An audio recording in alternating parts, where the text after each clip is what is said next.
The Ozarks, also known as the Ozark Mountains, are a physiographic region in the U.S. states of Missouri, Arkansas, Oklahoma, and the extreme southern corner of Kansas. Early American settlers to the area relied on hunting, fishing, trapping, and foraging to supplement their diets and incomes, while later inhabitants worked as miners, farmers, or cattle ranchers. The concept of the hillbilly largely sprang from this area, cemented by the legendary Hatfield-McCoy feud, books like Where the Red Fern Grows, as well as the popular television show The Beverly Hillbillies. But let's not get ahead of ourselves. In 1916, roughly 500 miles from the Ozark Mountains in Nashville, Tennessee, Rufus A. Ray Gotto was born. In his own words, Gatto played ball on every sandlot in that city. A physically slight child, Gatto kept his eye on the leather apple, in time focusing more on drawing the sport of baseball than actually playing it. Remarkably, Gatto's only formal art education came from a correspondence course and some night classes at a local advertising art school. His raw talent and drive led to early work in the Nashville Banner, providing editorial cartoons, advertising layouts, and, most importantly, illustrating sports stories of the day. This came to an end in 1943 when Gatto was drafted into the U.S. Navy. Instead of foregoing his previous aspirations, Gatto made them his focus, dreaming up his first original creation in between crafting animations for the Naval Photographic Scientific Laboratory in Washington, D.C. Ozark Ike chronicled the misadventures of all-around athlete Ike McBatt. Modeled on both the hugely popular Lil Abner comic as well as Ring Lardner's well-known baseball short story Alibi Ike, the strip initially focused on the contentious relationship between feuding families, the Fatfields and the McBatts, specifically the troubles of courting young folk Ike and his buxom blonde girlfriend Dinah, but it would soon turn its attention to the greener fields of pro sports. With Gatto now represented by agent Stephen Schlesinger, King Features Syndicate debuted Ozark Ike as a daily in November of 1945, adding a Sunday offering in 1947. At its peak, carried by approximately 250 newspapers, Ozark Ike was notable for being the first comic to focus on baseball, surprising considering the sport's long-held position as America's pastime. And while the strip never achieved the popularity of its source material, it made enough of an impact that Chicago White Sox left fielder Gus Zernial was given the nickname, although how he felt about that was anybody's guess. For all that, Gatto may best be known for his contribution to professional baseball league team, the New York Mets, designing their now iconic logo as part of a promotional contest. Unveiled in 1961, Gatto received a $1,000 prize for his work, no small amount of dough at the time. The image featured notable landmarks such as the Woolworth Tower, the Empire State Building, and the United Nations, with the lettering colored in the Mets' own distinctly orange hue. Remarkably, the logo remains largely unchanged to this day. With all that said and done, let's head down to Wildweed Run and see what's happening. Our boy Ike McBatt breathlessly races through the night, approaching the cabin of his family's sworn enemies, the Fatfields. A thrown pebble gets the attention of Dinah, who slips out the window to meet her hunky beau. And while the moon is full, the stars are bright, and the time feels right, Ike is all worked up about football. Dinah laments that football is all Ike seems to care about. What about the long-standing feud between their families? According to Dinah, it's gone on for centuries, and it all started with the biggest bar anyone had ever seen. The question of who actually shot the beast remains unresolved, leading to bad blood between the clans. The bar's skin acts as an uneasy trophy, temporarily kept by the winner of a ritualistic football match held annually between the families. And the big game is tomorrow. Ike runs on home to an idyllic cabin perched on the edge of a cliff. He's hungry, but too riled about the big game to eat, much to his folks' chagrin. Maybe he should have spent a little more time with Dinah, who he thinks of before slipping off into dream. The next day comes all too soon. Ozark's pa warns his boy to be careful. While only 24 men have been killed so far, why, the game could get out of hand at any time. Meanwhile, the women folk busy themselves fussing over the bar skin. Dinah hitches horse Bess up to the wagon, and she and Ike's ma head into town, although it's hardly what you'd call a mutual admiration society. With the bar skin hung between two trees, the event begins in earnest, cheered on by the locals. Where'd they come from? Dinah watches demurely from the hilltop, although she could probably see the action better if she pushed the hair from out of her face. The Fatfields, your stereotypical cheaters, attempt to take Ike out first, but dumb luck sees their ploy fail. Soon enough, however, they have the ball and an open field for a touchdown. Ike attempts an intercept but blows it. However, an errant hare gets between he and a Fatfield and the goal, tripping him up, leaving the ball on the 1-yard line. A timeout is called so the McBatts can relight their pipes, and Ike sneaks off to see that which is dearest to him. Dinah waits on the hillside, their lovers' embrace concealed from the clamoring clans by the coveted bar skin. Signaled by the plume of fresh tobacco smoke from the field, Ike returns to the game, his will resolved. He and the other McBatts hammer the opposition back down the line. Desperate, the Fatfields try their trick play, the Jumpin' Jackson pass, which sees the pigskin skip effortlessly to the edge of the end zone. It looks like the game is up, but at the last moment, Ike makes a miracle save, intercepting the ball. He doesn't get far before there's a major Fatfield pylon and the ball slips from Ike's nimble fingers, tumbling through the open air. In fact, it's up there for so long, all of the other McBatts have fallen asleep. Are we sure it's tobacco in them pipes? The Fatfield's receiver positions himself under the ball, but it strikes him under the noggin instead, bouncing into Ike's hands. With no one to run interference, he charges down the field, making it to the Fatfield's goalpost. Unable to stop and unwilling to run into them, Ike dives into the air, sailing over the defensive line to make the winning play. There's great celebration as the McBatts get to keep the bar skin for another year, but the event is bittersweet. Seems that tomorrow is Ike's 21st birthday, and he must go out into the world to find his fortune. Before Ike departs, Pa gifts him the family club. Hopefully it'll bring him the same fortune as his predecessors, who weren't shy about applying a little shine to the side of another feller's head. Understandably trepidatious, the well-intentioned but none too bright Ike heads off to his final meeting with Dinah. And, holy smokes, it's snowing now! That's some extreme weather up in the Ozarks. Ike informs Dinah of this unexpected shift in circumstance from their meeting place on the old tree stump, where the two share a tearful embrace and a passionate kiss before parting ways.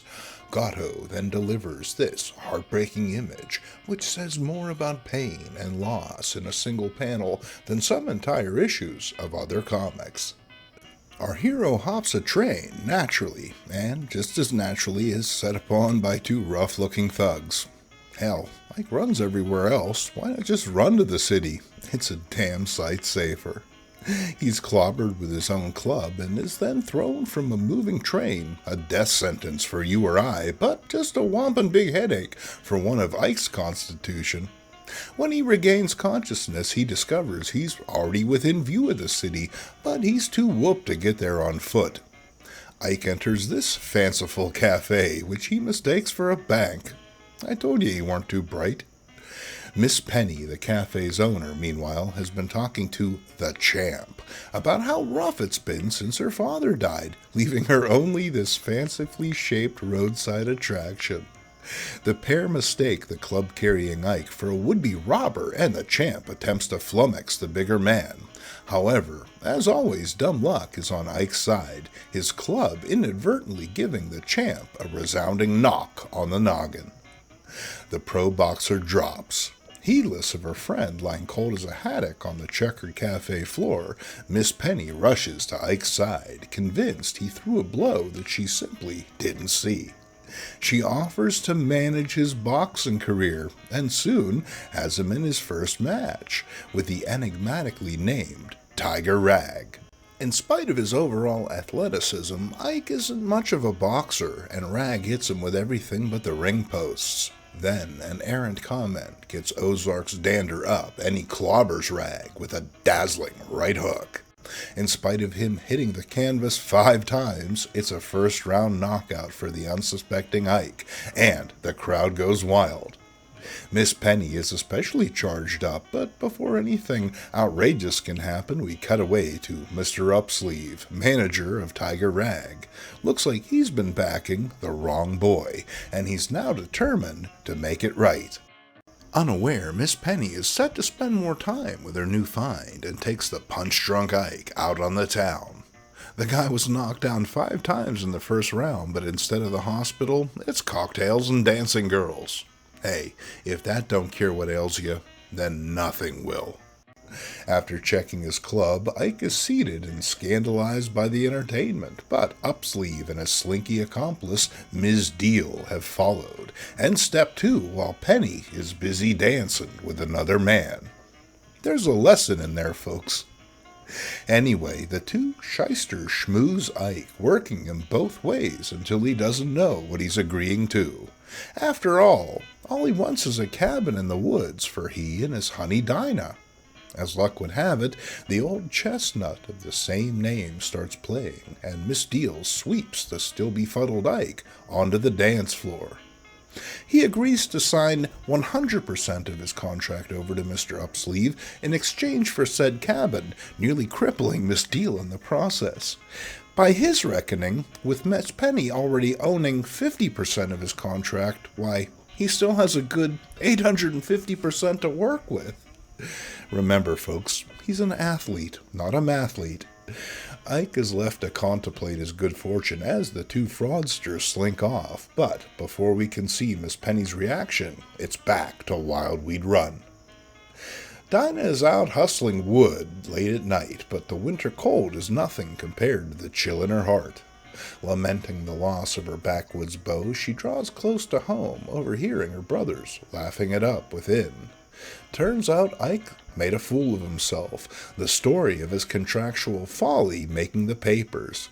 A tearful Dinah flees the safety of the only home she's ever known, setting off to find Ike and help him out of his latest fix.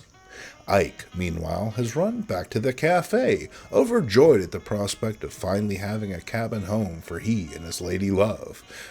It's only then that his mistake becomes clear to him, and he rushes back to the city to resolve the issue.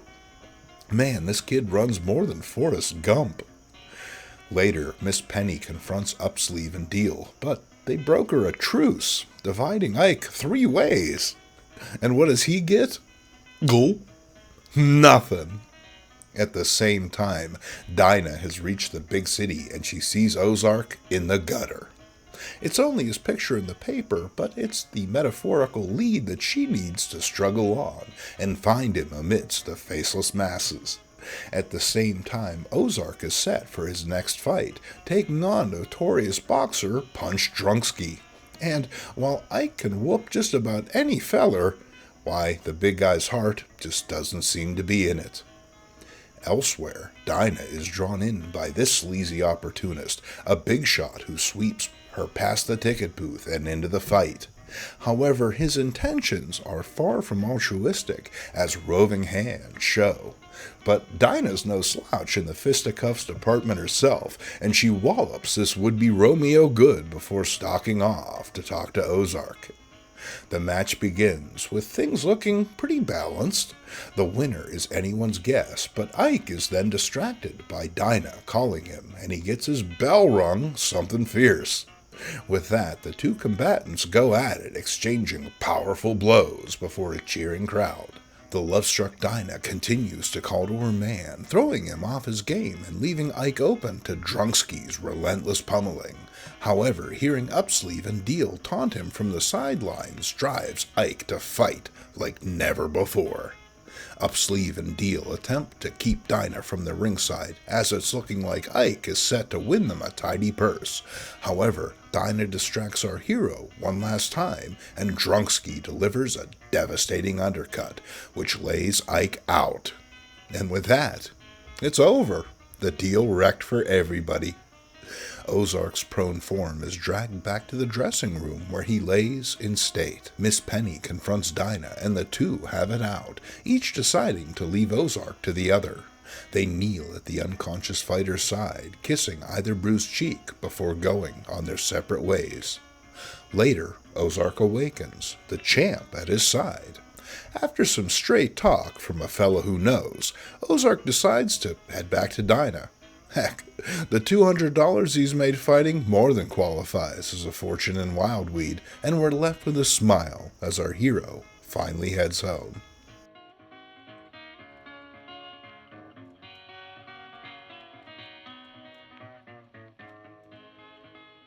After Schlesinger died, Gatto discovered the rights to Ozark Ike were tied up in the settling of his agent's estate.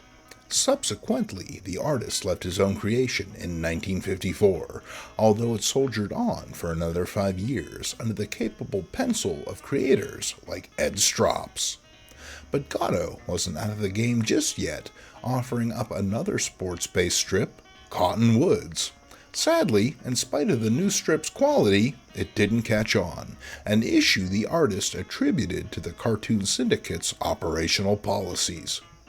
Gatto continued to work, providing art for Showboat Kelly, and, most notably, the Sporting News, contributing many illustrations in his own inimitable style. Gatto moved to Florida with his wife in 1975, where the two lived happily until his death in 2003. And while the creator isn't necessarily in anyone's top 10, Gatto deserves the respect of comics readers everywhere for his earnest approach to storytelling, his expressive artwork, and his willingness to introduce human shortcomings into otherwise idealized characters. It is these characteristics that make Ray Gotto a true American original. Thank you for joining us. If you enjoyed this episode, please like, share, and subscribe. And hey, maybe even buy a t-shirt, as every sale helps create more of the old comics content that you enjoy. Until the next time, I'm Jason Mink. I'll see you at breakfast.